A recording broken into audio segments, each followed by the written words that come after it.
नमस्कार मित्रों, कहानी कथा के चैनल पर एक बार फिर से आप सभी का भरपूर स्वागत है। दोस्तों, आज हम अपनी एक नई कहानी के साथ आपके समक्ष उपस्थित हुए हैं। ये कहानी हास्य रस से भरी हुई है। कृपया इसका आनंद लीजिए और अगर ये कहानी आप सभी को पसंद आती है तो मेरी कहानी को एक छोटा सा लाइक करें और चैनल को ज़रूर से ज़रूर सब्सक्राइब करें और हमें आगे बढ़ने का मौका दें। दोस्तों, आज की कहानी पर आते हैं। आकाश में काले बादल घुमड़ रहे थे। किसी भी क्षण वर्षा हो सकती थी। वर्षा की संभावना से मनुष्यों का एक समूह राम नाम सत्य है की गुहार लगाता जल्दी जल्दी कदम बढ़ाता शमशान की ओर जा रहा था। आकाश में बिजली कड़की और उसी क्षण पानी की बौछार का एक झोंका आया और अर्थी को सहलाया। वायु का वेग भी बढ़ गया था, किंतु वायु की तेजी से बादलों का घनापन छटने लगा था और इसी के साथ बूंदें थम गई थीं। अचानक देवी प्रसाद को आभास हुआ कि जैसे अर्थी में कुछ हिला हो। अपने मन का भ्रम जानकर उसने अर्थी को दिए जा रहे अपने दाएं कंधे को बाएं कंधे से बदला। 4 कंधों की सवारी पर राम दुलारी की अंतिम यात्रा का गंतव्य आ गया था।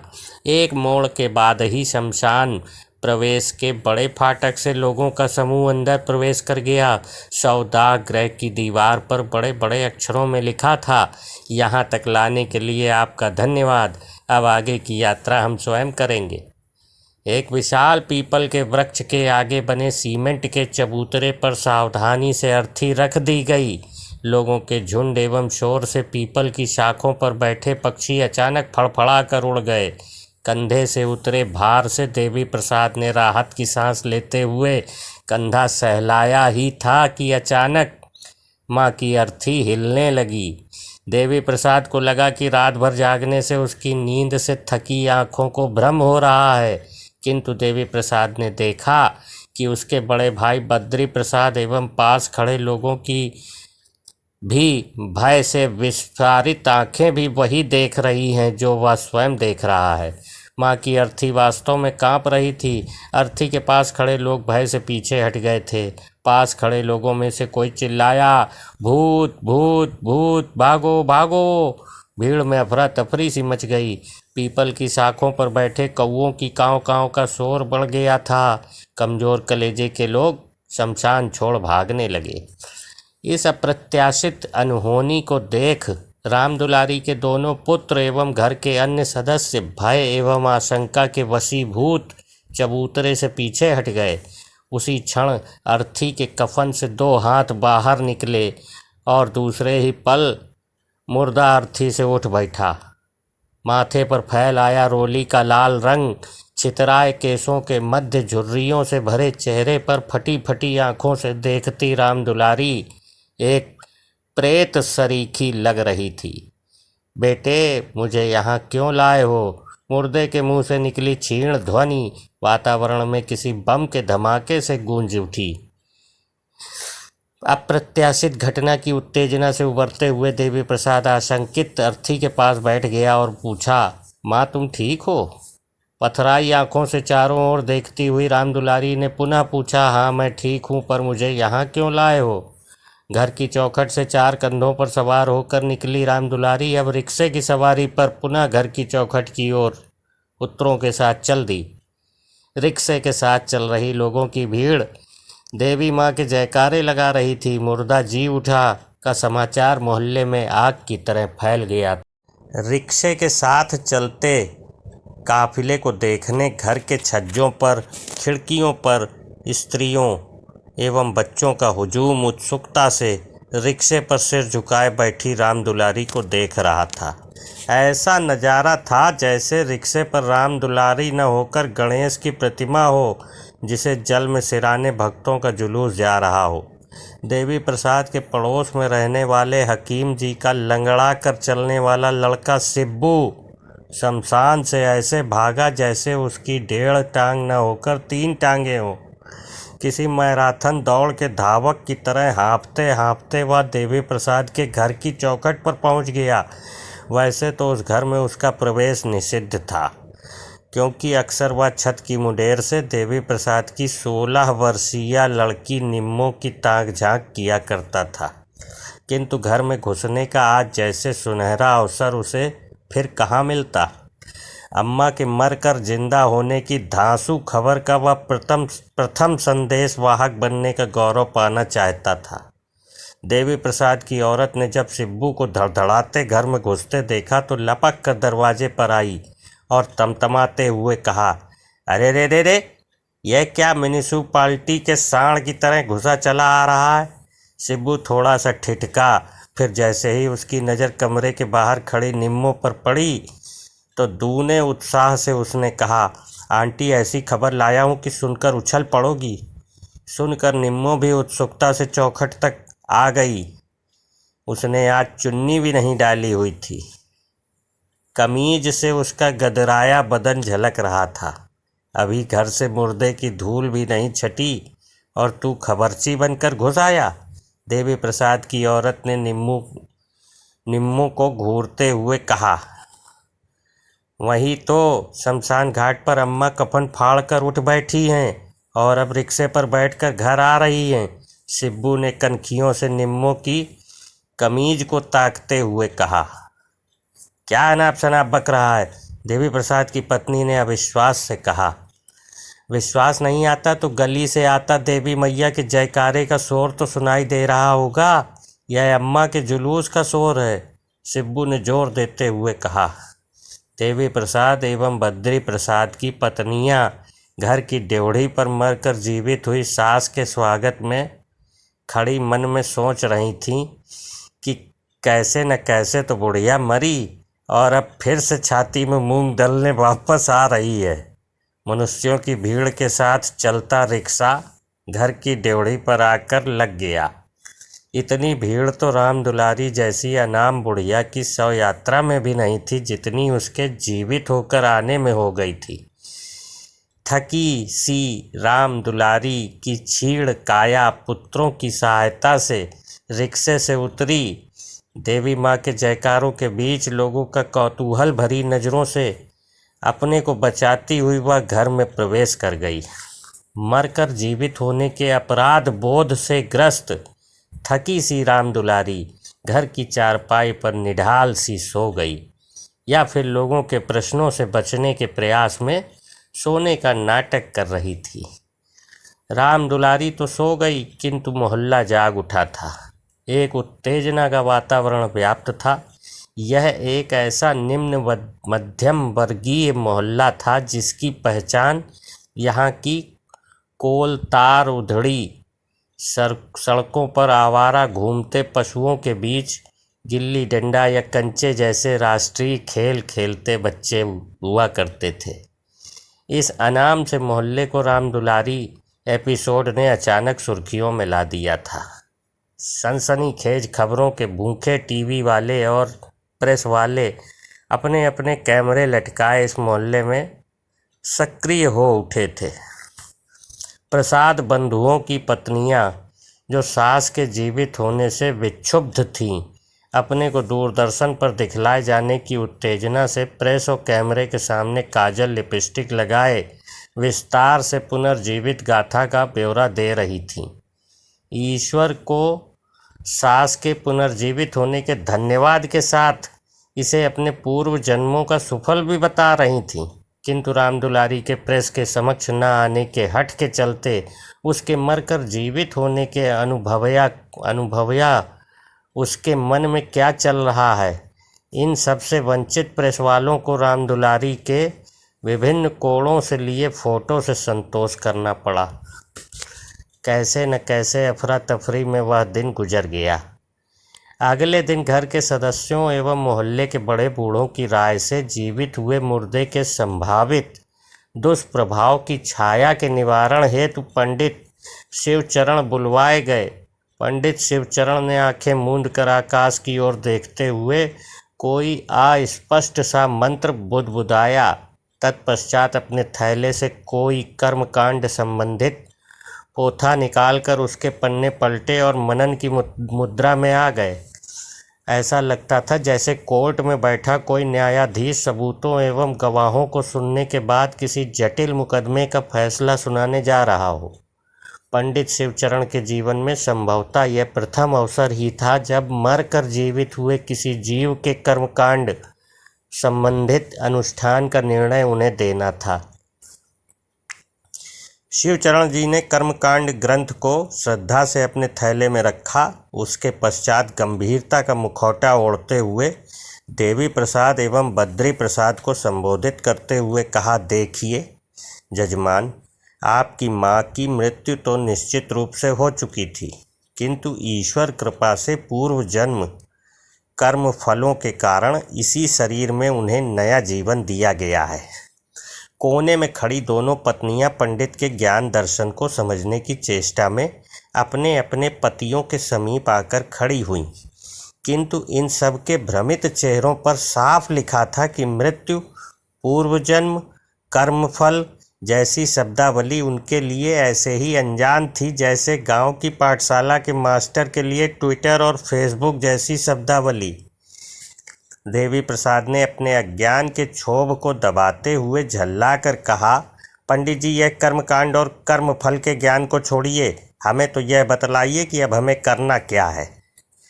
पंडित शिवचरण ने अपनी विद्वता के ज्ञान में फूलते हुए कहा, करना क्या है जजमान, अपनी मृत माँ की 13वीं कीजिए, तत्पश्चात अपनी पुनर्जीवित माँ का नया नामकरण संस्कार कीजिए। जजमान बंधुओं के असमंजस को अनदेखा करते हुए शिवचरण ने अपनी बात चालू रखी। 13वीं में 11 पंडितों को भोज कराएं। अपनी मृत माँ की आत्मा शांति हेतु उसकी पसंद के वस्त्र एवं वस्तुओं का श्रद्धा अनुसार दान दक्षिणा करें। दोनों बहुएं पंडित जी द्वारा सुझाए गए इस खर्चीले 13वीं कर्म के औचित्य को पचा नहीं पा रही थीं, अतः बड़ी बहू ने खींचते हुए कहा, पंडित जी, जब घर में कोई मरा ही नहीं, सास अंदर चारपाई पर भली चंगी लेटी है, तो काहे की 13वीं और काहे का भोज। अपने पंडिताई ज्ञान पर एक अनपढ़ स्त्री द्वारा लगाए गए प्रश्न के प्रहार से तिलमिलाए शिवचरण ने अपने आप को संभालते हुए कहा, औरतों के मुंह न लगने की परंपरा का पालन करते हुए बद्री प्रसाद से कहा, देखिए जजमान, यदि आपकी माँ की मृत्यु हुई ही नहीं थी तो काहे को अर्थी सजाई और काहे को शमशान गए। आपकी माँ की मृत्यु तो अवश्य हुई है, किंतु ऊपर के दरबार में भी तो भूल चूक हो सकती है। उसी भूल चूक के परिणाम स्वरूप लिए गए प्राण पुनः देह में प्रतिष्ठित कर दिए गए। अपने तर्क के प्रभाव को जजमानों के चेहरे पर लक्षित करवाकर शिवचरण ने अंतिम हथियार का वार करते हुए पुनः कहा, इस पर भी यदि आप घर पर हुई मृत्यु के दुष्प्रभाव निवारण हेतु कर्मकांड नहीं संपन्न कराना चाहते थे तो आपकी इच्छा, किंतु बच्चों पर एवं घर पर पड़ती अनिष्ट छाया के लिए आप स्वयं उत्तरदायी होंगे।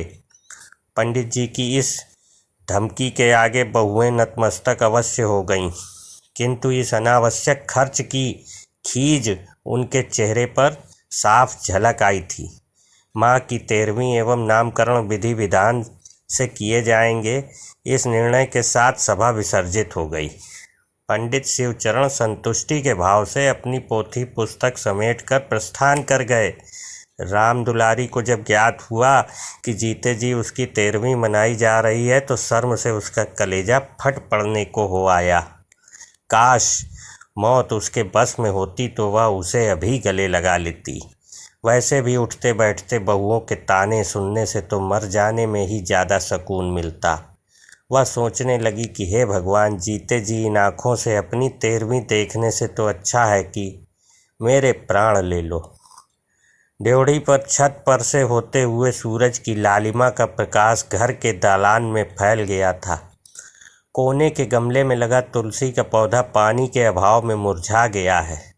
तुलसी को कौन पानी देता जब पानी देने वाली स्वयं कोठरी में मुरझाई सी पड़ी है। घर में उत्तेजना एवं सक्रियता का मिला जुला वातावरण है। घर के दालान पर दरी बिछा दी गई है। दालान की दीवार से लगी चौकी पर राम दुलारी की ब्लैक एंड वाइट पुरानी फ़ोटो, जिसमें उसकी आयु बहुओं से भी कम लग रही है, पर गेंदे की माला सुशोभित कर दी गई है। फोटो के सामने रखी थाली पर दिया जल रहा है। घर से लगी गली पर बनाई भट्टी पर हलवाई पूड़ियाँ तल रहा है। घर के बच्चे उत्साह से उछल कूद मचा रहे हैं, क्योंकि आज उन्हें पूड़ियाँ और मिठाई खाने को मिलेंगी। बच्चों को इससे कोई फर्क नहीं पड़ता कि पूड़ियाँ छठी की हैं या 13वीं की हैं। पीपल के पेड़ पर कौवों की काँव काँव का शोर कुछ ज़्यादा ही है। संभवतः कौवों को आभास है कि मृत्यु भोज में प्रथम हिस्सेदारी कौवों की होती है। भोज के द्वितीय हिस्सेदार 11 हट्टे कट्टे चुटियाधारी ब्राह्मण अपना स्थान ग्रहण कर चुके हैं। पंडित शिवचरण द्वारा थोपे गए 13वीं के नाटक से निर्लिप्त रामदुलारी ने लज्जा एवं क्षोभ से अपने आप को अपनी 8x8 की कोठरी में बंद कर लिया है। रामदुलारी कोठरी में बंद अवश्य है, किंतु उनके सक्रिय कान आयोजन स्थल पर ही लगे हैं। मंच सज गया है।